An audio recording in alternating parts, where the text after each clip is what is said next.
وهدى ورحمة للمؤمنين. اعوذ باللہ من الشیطان الرجیم، بسم اللہ الرحمن الرحیم۔ آج ہم پڑھیں گے آیت نمبر 116۔ پچھلی آیت میں ہم پڑھ رہے تھے اللہ سبحانہ وتعالیٰ نے کہا کہ اہل کتاب میں سب لوگ ایک جیسے نہیں تھے، کچھ لوگ ان میں سے مومن تھے، توحید پر تھے، اللہ کسی کا بھی اجر ضائع نہیں کریں گے۔ اور ایسے لوگ اس زمانے میں بھی تھے اور آج کل کے زمانے میں بھی کچھ ایسے اہل کتاب موجود ہیں۔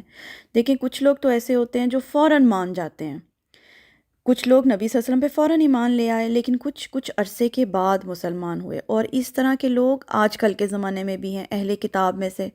ہوتا کیا ہے کہ سم ٹائمز لوگ قرآن پڑھتے ہیں فوراً مسلمان ہو جاتے ہیں۔ آپ نے بہت سارے نان مسلمز کی باتیں سنی ہوں گی، پڑھی ہوں گی کہ انہیں کسی نے قرآن دیا، انہوں نے قرآن پڑھا اور وہ مسلمان ہو گئے۔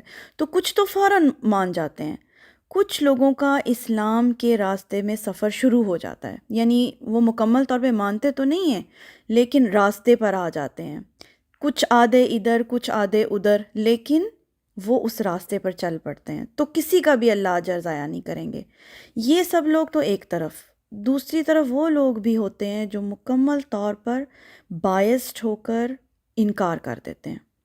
تو ان لوگوں کے بارے میں اللہ تعالیٰ اس آیت میں کہہ رہے ہیں ان الذین کفروا، بے شک وہ لوگ جنہوں نے کفر کیا یعنی انکار کر دیا، لن تغنی عنہم، ہرگز نہ کام آ سکیں گے ان کو، نہ ان کو بچا سکیں گے، اموالہم، ان کے مال، ولا اولادہم، اور نہ ہی ان کی اولاد، من اللہ شیئا، اللہ سے کچھ بھی ان کو بچا نہ سکے گا۔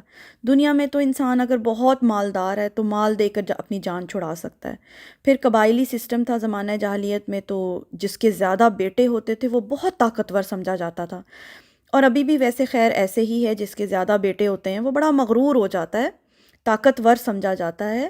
تو دنیا میں تو آپ مال دے کر یا اپنی طاقت کے بل بوتے پر جان چھڑا سکتے ہیں، مگر اللہ کہتے ہیں آخرت میں یہ چیزیں تم لوگوں کے کام نہیں آئیں گی۔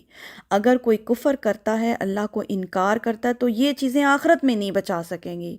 وَأُولَٰئِكَ أَصْحَابُ النَّارِ، اور یہی وہ لوگ ہیں جو آگ میں ڈالے جائیں گے، ہم فیہا خالدون، اور وہ اس میں ہمیشہ ہمیشہ رہیں گے۔ اللہم اجرنا من النار، آمین ثم آمین۔ اللہ تعالیٰ ہم سب کو جہنم کی آگ سے محفوظ رکھیں۔ اور یہ نبی صلی اللہ علیہ وسلم کی سنت بھی ہے، نبی صلی اللہ علیہ وسلم جب نماز پڑھتے تھے اور نماز میں قرات کے دوران اس قسم کی آیات آ جاتی تھیں جہنم کی، تو نبی صلی اللہ علیہ وسلم وہیں پر رک کے جہنم سے پناہ مانگا کرتے تھے۔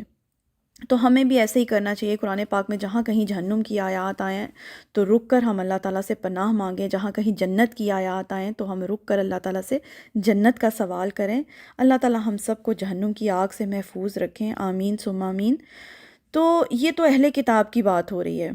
اہل کتاب تو چلو ایک طرف، آج کل تو مسلمان بھی بہت کفر کرتے ہیں، یعنی جانتے بوجھتے ہوئے گناہ کرنا، جن کاموں سے اللہ ناراض ہوتے ہیں، اللہ تعالیٰ نے منع کیے ہیں، حرام کام، انہی کاموں میں مسلمان لگے ہوئے ہیں۔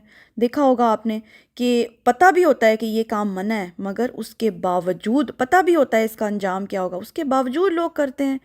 سود حرام ہے مگر لوگ سودی کام کرتے ہیں، شراب حرام ہے مگر لوگ پیتے ہیں۔ تو ہر کوئی اپنے آپ کو جو ہے چیک کر لے کہ کہیں ہم تو کسی ایسی چیز سے انکار نہیں کر رہے جس کا حکم اللہ تعالیٰ نے ہمیں کتاب میں دیا ہے۔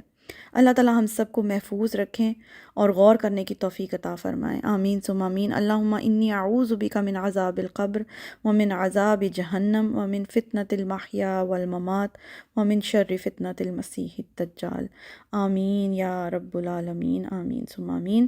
سبحانک اللہم و بحمدک، اشہد ان لا الہ الا انت، استغفرک و اتوب الیک۔